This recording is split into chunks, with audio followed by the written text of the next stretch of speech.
高位勾踢，李小龙腿法快如闪电，连和气道宗师也难以招架。池汉宰金腰带，韩式和气道宗师，韩国第一高手，大战一触即发，两人展开对垒。左边池汉宰所使为和气道剑手起势，右边李小龙为截拳道右前式自由站姿，前手标指佯攻，截拳道有云，两方对战，在不清楚对方真实实力的情况下，以假动作诱导对方上当，从而进行反击。假动作有个禁忌，就是不能重复做。胯部侧踹，李小龙上为外侧格挡，同时后跳拉开安全距离，下为外侧格挡截击。池汉宰亦想用勾踢攻击对手，李小龙提前拦截了对方的攻击，同时对手的破绽也暴露出来。此时李小龙若来一记侧踢或是扫堂腿，对手不去掉半条命也会重伤。然而李小龙并没有这么做，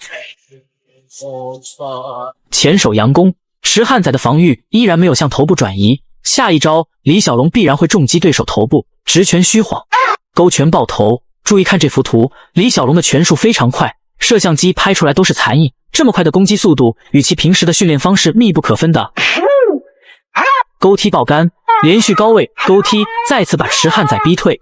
一开局，和气道高手就被李小龙追着打，这与李小龙的实战意识密不可分的。身为和气道宗师的他，立马改变了战术，变手为攻，骗手取，被摔。注意看他的手法，池汉宰前手擒拿住李小龙手腕，后手抓住奇攻二头肌的同时向上托举，然后迅速屈膝下蹲，借助李小龙向前攻击的重心力，同时双手的作用力向下，就算强如李小龙也被摔翻在地。和气道被摔与柔术被摔不同点就在于是否借助了背部的力量。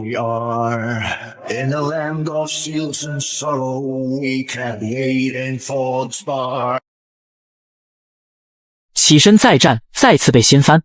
李小龙连续2次被摔倒，这与他的体力缺乏密不可分。就在刚刚，李小龙在虎殿与伊诺3度生死决战，消耗了大量体力，没有丝毫休息，就上来龙殿挑战池汉宰。李小龙以右直拳攻向对方，池汉宰以同样的方式擒拿住李小龙手臂，2次的成功使池汉宰信心大增，准备给李小龙第3次翻摔。勾拳重击腹，抱腿摔，重拳抱裆。在实战中寻找对方弱点是李小龙最大的优点。前手佯攻假动作，前踢，蓝手直冲拳，蓝手翻背拳，侧身下砸肘。注意看这幅图，池汉宰的右手一直都被李小龙屈臂控制住，失去手臂的和气道高手就如失去金箍棒的孙悟空。和气道讲究以动制动，以对手的动能反制对手。下砸肘重击腹，一套组合攻击打得对手毫无还手之力。高位勾踢，身臂拦挡的同时迅速弓步下前，此时对手当位露出致命破绽位置，李小龙必然不会放过绝佳攻击时刻。直拳抱裆，箍颈跑摔，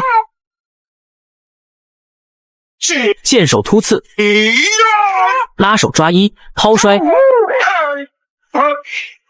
拉手勾踢爆头，后退拍防，高位勾踢，仰手虚晃，俯身下潜，同时控制住对方腿关节。此时对手当位露出严重破绽，李小龙正要给其致命一击，前蹬踹，反被对手踢翻在地。勾脚抱头，正蹬踹击扼，正蹬踹击扼，3连重击直接把池汉宰击翻在地。截击冲拳，碎背。池汉宰全身经脉尽断，再没有一战之力。和气道被称为最强防御技法，号称以柔克刚，防守反击之王。然而在截拳道面前依然无法取胜，这也许就是李小龙先生的伟大之处。截拳道是结合各家武术之所长创立出来的竞技法，前无古人，后无来者。